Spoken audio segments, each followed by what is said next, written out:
Okay.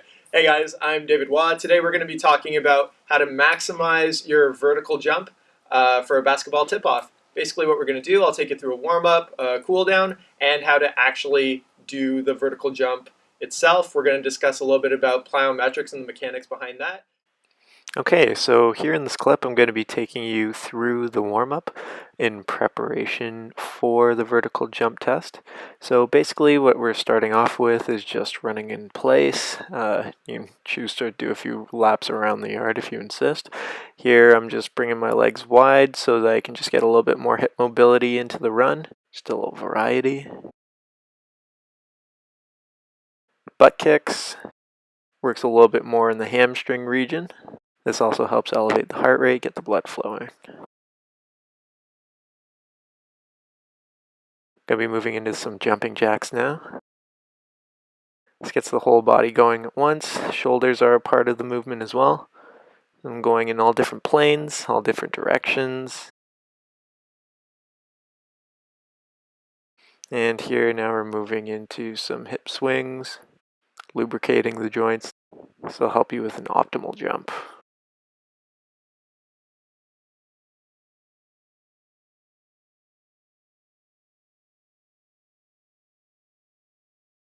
Going into some hip swings. If you have something to grab onto, that'd be more optimal. I'm trying to balance here. Make a couple of mistakes, but that's okay.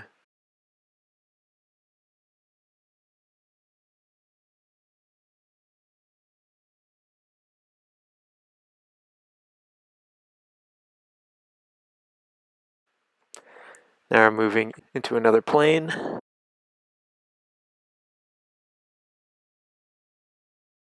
Spare no expense. I always take a long time to work on the hips. Now we're going the other leg. So you get the idea here. We can just fast forward through this for you. Yeah, make sure both legs are done evenly.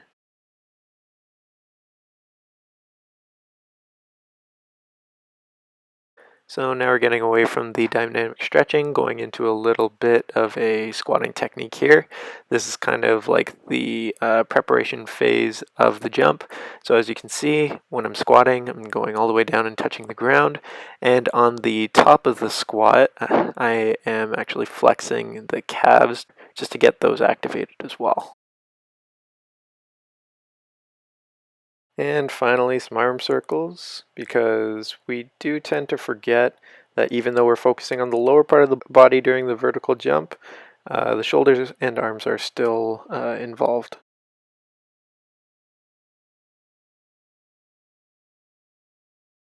And keeping in with the rolling theme, we're going to focus on the ankles as well. It's important to have good ankle mobility because they're also involved in getting yourself off the ground during that leap. Okay, so time for the vertical jump itself. Right now what I'm doing is just a little visualization technique. So I'm practicing each individual phase of the entire jump. There are 3 phases in a plyometric jump. So we have the eccentric phase where I'm bending at the knees, and there's the concentric phase. That's when you release and actually do the jump. Now here is what's called the amortization phase. Basically, it's the split second in time where you are building up that stored energy and releasing it on the concentric phase. It's called elastic energy. And this is what gives you all of your power and why a jump is a power movement.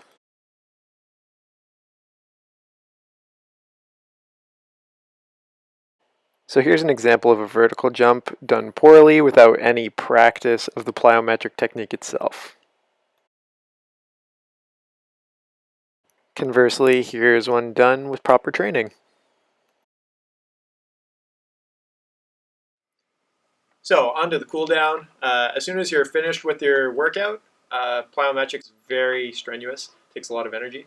Going to go for a little bit of a walk, just start to bring down that heart rate. Once you've achieved that, we're going to go right into some stretches. So we worked out the quadriceps as well as the hamstrings, calves. So we're going to work all those parts right now. So first is going to be flamingo stretch. Basically, you're going to take your ankle. If you don't have that kind of mobility, you can grab your pant leg. Try to keep your knees aligned. Don't bend one way or another. Try to keep it straight. Don't forget to breathe, and you're just going to hold that.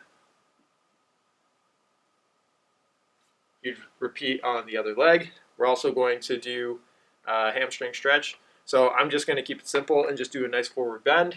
So you're going to take your time going down, and as low as you can go. You can start on the shins if you have to. And as you hold the stretch, you'll be able to bring it further down, touch your toes.